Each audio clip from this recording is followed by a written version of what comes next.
Treasury Wine's Leanne Jones joins us from Bell Direct in Sydney. Leanne, great to have your company there on the show. Treasury Wine obviously rejecting all these takeover bids. What do you make of that decision?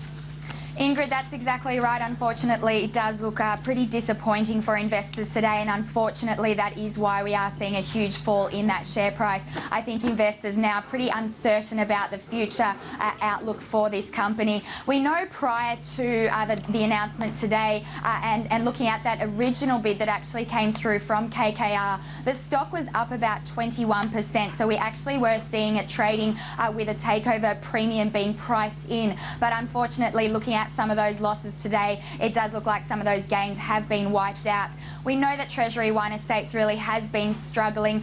They reported a recent loss of about $101 million, which was significantly below consensus. However, we do know that the company does have this turnaround strategy in place, and I think that is probably going to provide a bit of a boost for investors going forward. We do need to now see some results coming out from the company.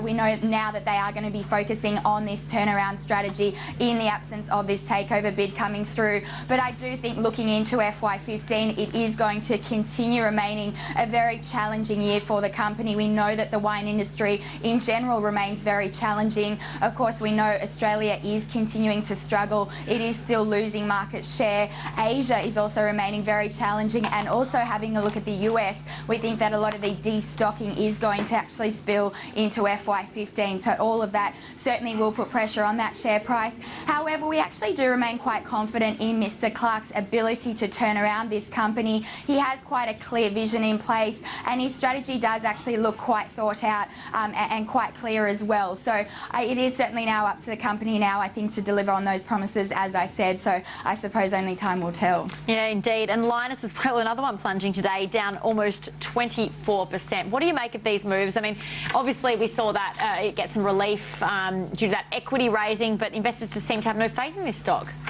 That's exactly right, Ingrid. Unfortunately, seeing a massive tumble in that share price today after we did see that equity or detail of that equity raising coming through, which of course we were waiting on. We know recently, in fact, they had ended talks with that Japanese bank Nomura on refinancing that loan, but last week we actually saw that they had renegotiated another loan with another two Japanese firms. So I think that probably relieved a bit of pressure in the short term for the company. We know that the equity raising now is actually going to help them meet that next repayment, which is due next month. But I do think investors are pretty unhappy and certainly disappointed today for a couple of reasons. We've actually seen this equity raising coming on at a significant discount. So it's come on at about a 30% discount to the last traded price prior to that trading hold at 11.5 cents. We know it's been issued at 8 cents. So I think investors certainly disappointed with that price. But of course today they have also announced a full year loss, which has actually tripled to $366 million. And again, that is well below consensus. So I think both of those factors are really weighing on that share price today. And I think going forward, there really do remain a number of concerns around for this company, particularly having a look at that balance sheet and their cash flow, which really does remain a big problem. Their gearing is very high, and they are also barely cash flow break even. So I think that's certainly going to remain a concern going forward.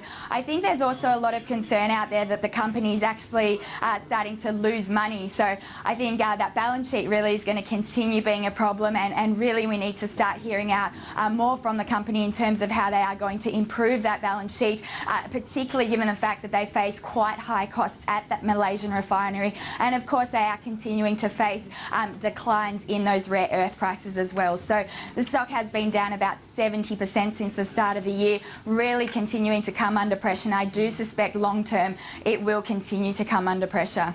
Just looking at the broader market as well, Leanne, we're seeing pretty much red across the board, although we'll mention the building and construction space, property space does seem to be in the black today, the only one. The banks, though, steadily making losses throughout the session, extending these losses actually. What do you make of the moves? Ingrid, that's exactly right. Unfortunately, continuing to see those financials coming under pressure. It was one of the themes we actually saw on the market last week. So as we know, we really saw the market coming under pressure last week. It was down 2.2%, and it does look like a number of those factors we saw last week are actually weighing on the market this week. We saw that Aussie dollar continuing to fall. It's now at a 7-month low after we did see that strong US economic data coming through, which is pushing up that US dollar. But also over the weekend, we actually did see some fairly soft economic data coming out of China, and I think that's off the back of a lot of recent soft data sort of putting pressure on a potential slowdown coming out of the Chinese economy. So again, I think that's probably weighing on investor confidence today. And of course, looking at that materials sector, in addition to the financials, that materials sector is also continuing to come under pressure. We saw iron ore relatively unchanged on Friday, but that's really providing no optimism for investors. And of course, we also did see gold falling off slightly, so really adding pressure on that materials sector yet again. Really, that materials and financial sector, the two biggest sectors on the market, are continuing to add pressure, and unfortunately we are continuing a lot of those losses we did see last week. Yeah, indeed. Okay, Leanne Jones, thank you so much for joining us on the show today. Thanks, Ingrid.